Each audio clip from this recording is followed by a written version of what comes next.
The modern dating market is completely broken, especially if you ask the ladies. Everywhere you look, women are saying they can't find a good man anywhere in sight. Even the ones who look well put together.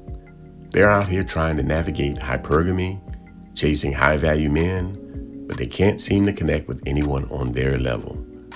There's this massive narrative right now, especially among some black women, that they're running absolute circles around the men. They claim the gap is so wide that there simply aren't enough quality, compatible men left to date. In this video, I want to break down the exact cognitive bias causing women to think this way and show why the data proves it's completely wrong. If you're new here, I go by TSF. That sounds familiar. And for those returning, you know how we do.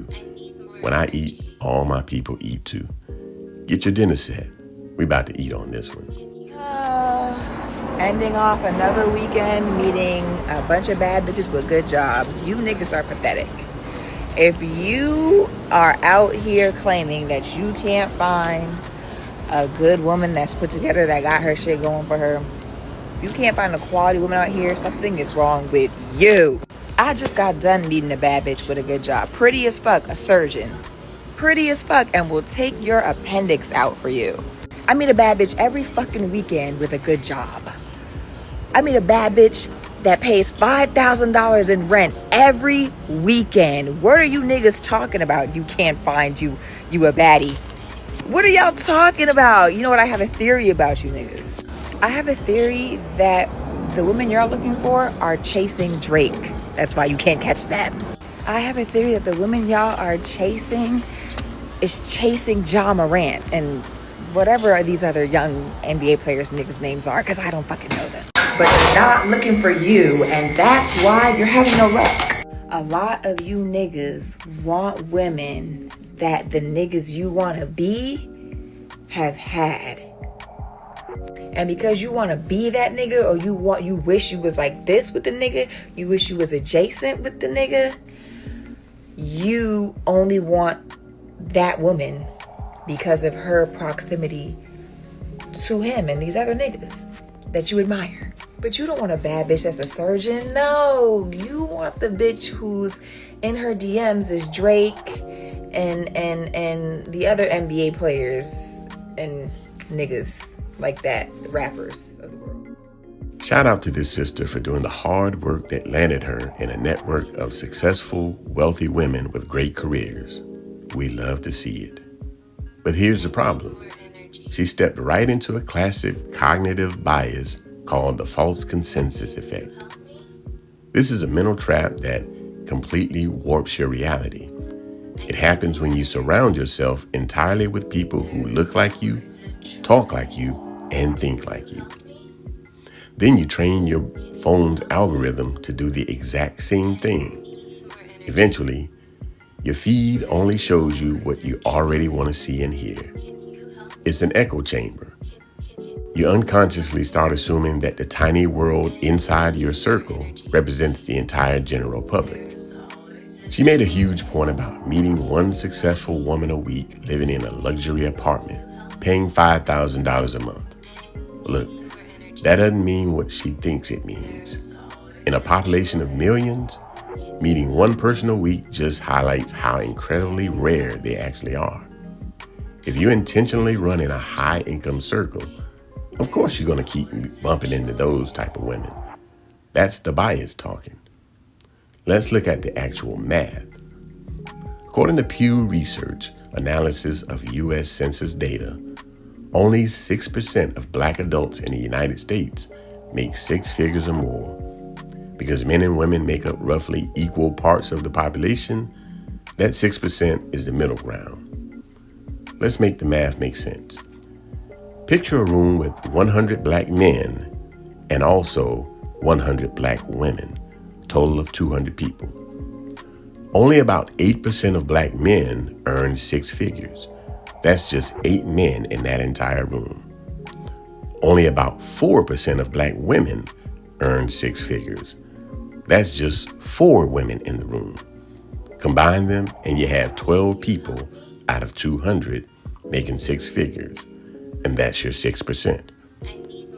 On top of that, the data shows those high earners are heavily packed into just a few specific hubs: DC, Atlanta, the Bay Area, Houston and Dallas, and Charlotte. But if we look at the actual median income across the board, the numbers are practically neck and neck. $53K for black men and $49K for black women. These numbers completely destroy her argument. The vast majority of women are not running in these elite circles. And because they aren't in those rooms, they aren't crossing paths with the men who are building real wealth. The ones Kevin Samuels used to call the H.E.N.R.Y.s. High earners, not rich yet. Now, where this sister actually hits the nail right on the head is when she admits that regular women are chasing targets completely out of their league. They're chasing athletes and entertainers, operating with a completely unrealistic view of the playing field. A lot of women think being exceptionally attractive automatically punches their ticket to the top tier. Sweetheart, if you can't even get your foot in the door, that's not your tier. It only becomes your league when you can step into that room and get one of those high-value men to commit to a serious, honorable relationship. Where so many women get it twisted is passing up a quality, solid man because they're holding out for a six-figure earner they think will trick off on them. Let's be real. If a man thinks you're a baddie, but he only wants to throw a couple dollars your way and treat you like a late-night option, you haven't made it into his league. You're still on the outside looking in. There's also a glaring blind spot women like this always seem to miss. They don't date women. Because of that, they have zero clue how a man actually experiences these quote-unquote great women. Notice how she didn't say a single thing about character. Nothing about being a solid helpmeet. Nothing about what a man actually finds lasting value in. Here's what they really need to understand. Respectfully, a lot of you men go to is because you chase the wrong women. I know a lot of great women, including my circle of friends, and we don't act like the little dusties y'all be chasing. Yo, not you using my lingo. So here's the thing. I think two things can be true. I don't think you're lying. You may know a lot of women who don't show you those behaviors that men are beginning to be more vocal and outspoken about. But in my humble opinion, you also have an incomplete viewpoint. Because what I don't think women realize is, these days you reserve the best parts of who you are for everything else, but give men the short end of the stick. The reason you feel like you have friends that you think the world about is because you get the loyal, I'm there for you through anything version. You get the, if you need it and I got it, is yours version. You get the, I know you're wrong, but we're not going to admit it openly or in front of him or them version. Your career and your job gets the punctual on time version.